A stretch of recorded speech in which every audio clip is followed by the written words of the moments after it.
तो क्या उत्तर आया था? है। ईश्वर सर्वशक्तिमान है। अच्छा, जो पूर्व पक्षी है जब भी कोई प्रश्न करेगा तो मन में कोई ना कोई धारणा लेकर के बैठा होता है, और आवश्यक नहीं है ये प्रश्न पूर्व पक्षी की तरफ से ही आया है। ये जो प्रश्न उठाया गया है, स्वयं महर्षि स्वामी दयानंद जी विषय को स्पष्ट करने के लिए प्रश्न उठा रहे हैं कि ईश्वर सर्वशक्तिमान है या नहीं। प्रश्नकर्ता भी स्वयं है और उत्तर देने वाले भी स्वयं है। तो उत्तर है ईश्वर सर्वशक्तिमान है। लेकिन सर्वशक्तिमान मानने में जैसा आप सर्वशक्तिमान मान रहे हैं उसमें अंतर है। क्यों? क्योंकि जो लोग उस समय महर्षि स्वामी दयानंद जी के समय में या आज के समय में भी ईश्वर को सर्वशक्तिमान मानते हैं, तो सर्वशक्तिमान का ये मतलब समझते हैं कि ईश्वर कुछ भी कर सकता है। कुछ भी मतलब कुछ भी कर सकता है। वो रो सकता है, वो आकर के रोटी बना सकता है, वो भिखारी का भेष बना सकता है, वो कुत्ते के भेष में भी आ सकता है, वो आकर के किसी के शत्रु का विनाश कर सकता है, किसी के बेटी की शादी में सहयोग कर सकता है। यानी अन्य अन्य इस प्रकार की धारणाएं समाज में व्याप्त है कि सर्वशक्तिमान मतलब जो चाहे सो करे उसको सर्वशक्तिमान कहते हैं। परंतु स्वामी दयानंद जी कहते हैं कि जैसा तुम सर्वशक्तिमान शब्द का अर्थ जानते हो वैसा नहीं है। कैसा? जैसा अभी मैंने आपको बताया। तो कह रहे किंतु सर्वशक्तिमान शब्द का यही अर्थ है कि ईश्वर अपने काम, ईश्वर के जो काम हैं, ईश्वर के काम कौन कौन से हैं उनको बता रहे हैं। उत्पत्ति, पालन, प्रलय, 3 काम बता दिए। एक तो संसार का उत्पन्न करना, संसार को बनाना, दूसरा संसार का पालन करना, यानी बना दिया, बना करके रोटी तो खानी पड़ेगी ना प्रतिदिन, पहनने के लिए कपड़े चाहिए, आपको गुरुकुल में भेज दिया माता पिता ने, अब आपको नित्य प्रति की आवश्यकताएं हैं, उन आवश्यकताओं की पूर्ति चाहिए ना। तो पालन, और जब कोई चीज खराब हो जाती है, काम की नहीं रहती है, तो फिर उसको क्या कर देते हैं? डिकम्पोज कर देते हैं, खत्म कर देते हैं, नष्ट कर देते हैं, तो उसको प्रलय। यानी जैसे एक प्रकार से ये मान लो आप दिन भर पूरे दिन काम करते हैं और रात्रि के समय क्या हो जाते हैं? थक जाते हैं, यानी शरीर जो है हाथ खड़े कर देता है, अब मेरे बस की बात नहीं है, यानी मैं अब और नहीं चल सकता। जो छोटे बच्चे हैं वो तो लटके मारने लग जाते हैं जैसे जैसे 9 बजने का समय पास में आता है। यानी शरीर को विश्राम की आवश्यकता है। तो ये शरीर, ये सृष्टि, ये प्रकृति, हर एक व्यक्ति, हर एक वस्तु को विश्राम की आवश्यकता होती है। तो इसको प्रलय करना। और क्या है? अगला कर्म है ईश्वर का, सब जीवों के पाप पुण्य की यथा योग्य व्यवस्था करना। यानी किसने कितने अच्छे कर्म किए, कितने बुरे कर्म किए, उनका यथावत लेखा जोखा। और लेखा जोखा ही नहीं रखना है कि बस हमारा तो काम जी आपने हमें तो ये सौंपा था कि ये हिसाब रख लेना, अब इसका करना क्या है वो थोड़ा ही बताया था, है ना। तो ईश्वर क्या करता है? जिसने जैसा कर्म किया उसकी व्यवस्था तो रखता ही है, साथ में उसको उसके योग्य फल भी देता है। जिसने अच्छा कर्म किया, जिसने अच्छे से पढ़ाई की, जिसने अष्टाध्यायी याद की, प्रथमावृत्ति पढ़ी, वेदादि शास्त्रों को पढ़ा, वेदानुकूल जीवन जिया, उसको उस प्रकार का फल। और जो हमेशा वेद के विपरीत चलता गया, अपने गुरुजनों की आज्ञा के प्रतिकूल चलता गया, उसको उस प्रकार का दंड, फल जैसा भी है।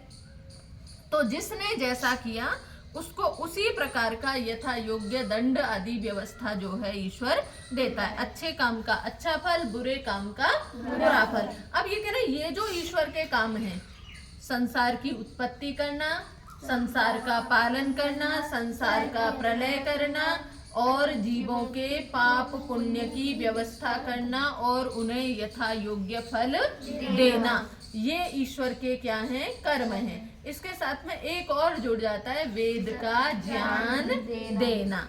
तो ये क्या है? ये ईश्वर के कर्म हैं। इन कामों को करने में ईश्वर किसी की सहायता नहीं लेता है, तो ईश्वर सर्वशक्तिमान कहलाता है। जो व्यक्ति अपने कार्यों को करने में अन्य के सहायता की अपेक्षा रखता है वो सर्वशक्तिमान कभी भी नहीं होता।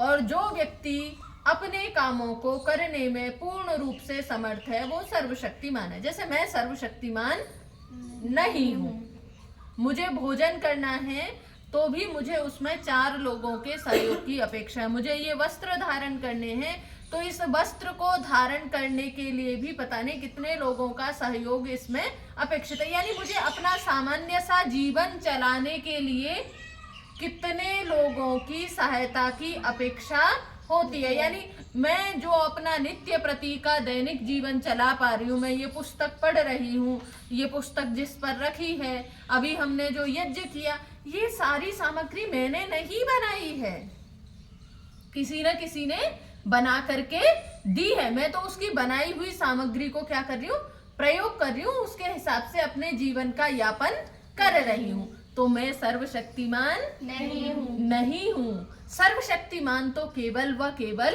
ईश्वर है। पर सर्वशक्तिमान शब्द का वो अर्थ बिल्कुल नहीं है कि ईश्वर जो चाहे वो करे, वो बिल्कुल नहीं है। यानी सर्वशक्तिमान का मतलब है ईश्वर के जो अपने काम हैं। अब देखो वैसे भी देखें तो इन कामों के अलावा बचता क्या है, इन कार्यों के अलावा बचता क्या है, कुछ शेष रहा क्या? हाँ, मेरे काम शेष रह गए जिनकी मैं अपेक्षा करता हूँ। क्योंकि प्रत्येक मनुष्य अपने हिसाब से सोचता है ना, वो सोचता है कि ईश्वर सर्वशक्तिमान कब होगा, जब आकर के मेरे लिए रोटी बना देगा, तब तो हम तुम्हें जाने। कई बार आप लोग आपस में चैलेंज करते हैं ना, ये करके दिखाओ तो हम तुम्हें जाने कि तुम कुछ हो।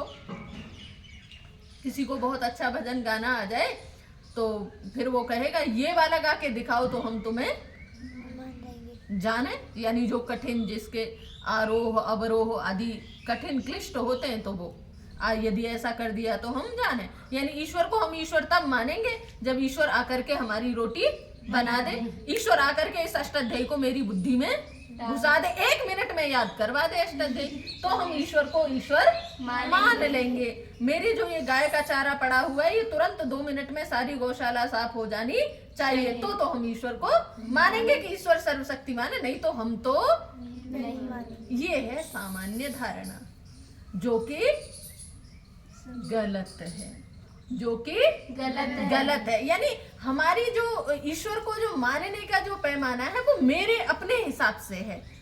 व्यक्ति की सोच होती है ना, मैं जैसा मानता हूँ वैसा यदि है तो वो है, वो सर्वशक्तिमान है। यदि मेरे किसी काम, मेरे दैनिक जीवन में दैनिक कार्यों को करने में सहायता नहीं कर रहा है तो फिर वो किस बात का शक्तिमान, किस बात का सर्वशक्तिमान?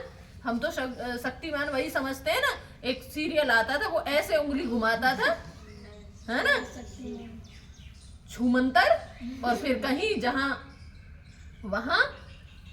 प्रकट होना होता वहां 1 मिनट में आ जाता, और कुछ भी, कभी गंगाधर बन जाता, कभी सर्वशक्तिमान बन जाता, कुछ ऐसे ही उसमें गतिविधियां थी। तो हम ऐसा, जैसा हमें दूरदर्शन आदि में दिखाया गया है, जैसा लोक में कहते हैं, यदि ऐसा है तो ईश्वर सर्वशक्तिमान है, यदि ऐसा नहीं है तो ईश्वर सर्वशक्तिमान नहीं है। तो ईश्वर सर्वशक्तिमान है या नहीं है? है पक्का जी। तो सर्वशक्तिमान, मैं अभी ईश्वर से कहूं आकर के मुझे नेला जाएगा? नहीं। क्यों? फिर किस बात का सर्वशक्तिमान? हाँ, ईश्वर अपने कामों को करने में समर्थ है। ईश्वर का काम है सृष्टि की उत्पत्ति करना, सृष्टि का पालन करना और सृष्टि का विनाश करना। अब देखो स्वामी जी इसी को ही और खोल करके फिर से प्रश्न उठाते हैं, तो कह रहे हैं हम तो ऐसा नहीं मानते। कृष्णा जैसे कहें, हम तो ऐसा मानते ही नहीं, हम तो ये मानते हैं कि ईश्वर जो चाहे सो करे, जैसे उसकी इच्छा हो सो करे, उसके ऊपर कोई दूसरा नहीं है। यानी कुछ भी कर सकता है, वो पागलों की तरह रो सकता है, पागलों हंस सकता है, कभी उसका मन हुआ तो मैदान में आकर के बच्चों के साथ खेल सकता है, यानी कुछ भी कर सकता है। जब मन हुआ तब संसार बना दिया, जब मन हुआ तब संसार बिगाड़ दिया, ऐसा हो सकता है ना। तो कह रहे हैं वह क्या चाहता है।